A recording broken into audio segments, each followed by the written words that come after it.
नका लागू नादाला, नका लागू नादाला. आणि लागलाच असाल तर कॉल करा संतोष चव्हाणला.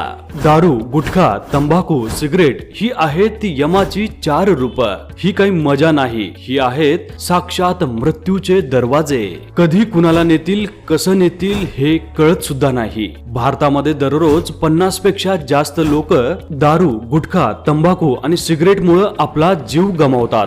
वडील, नवरा, भाऊ, मित्र कोणीही ह्या अंधारात हरवतो आणि मागे उरतो फक्त शून्य. रडणारी घरं, तुटलेली मन आणि भिकेला आलेलं कुटुंब. हो, चुकून जर या नशेच्या वाटेवर वाचलात ना तर आधी स्वतः भिकारी होता आणि मग घरच्यांना सुद्धा भिकेला लावतो. पण अजून वेळ गेलेली नाही. फक्त 15 दिवसात दारू, गुटखा, तंबाखू, सिगरेट कोणतंही व्यसन नैसर्गिक आयुर्वेदिक औषधानं थांबवता येतं. आजच कॉल करा संतोष